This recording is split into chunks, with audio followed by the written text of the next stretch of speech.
So we welcome the decisions today, of course, but there is much more to be done. And it's not really clear yet from the Conservatives about whether they have a broader industrial policy in this sector or if this is just a one-off deal that they've made. Right, well, let me put that to you, John Penrose. Much more to be done. You're a bit slow on this. I started off by saying I think there's a lot more to be done. The question is, what else we can bring in, and Darren is right to say that we've got to treat this stuff like an investment. Tata is apparently bringing in £4 billion of investment to the UK. That's an enormous amount of money and an enormous number of jobs. 4,000 is what's being reported. But therefore, that just shows you the importance of the technology.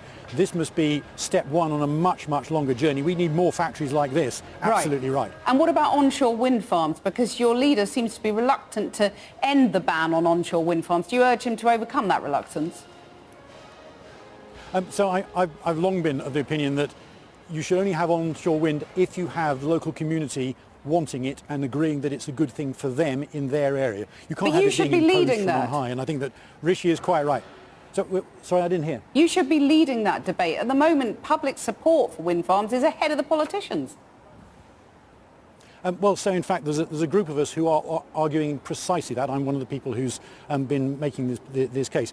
But the point is that regardless of which technology wins out, whether or not it's onshore wind or offshore wind or carbon capture and storage, the important thing is that we need to make sure that we are taking the cheapest route towards achieving net zero that we can, so that it's much more economically efficient. I mean, I just published a cross-party report with a Labour frontbencher, Stephen Kinnock, arguing that we need to have a much better approach to our carbon taxation, for example, in order to put British manufacturing on a level playing field. It's those kind of things, rather than just arguing about subsidies, which will make the UK a better place for investors from across the globe. Right.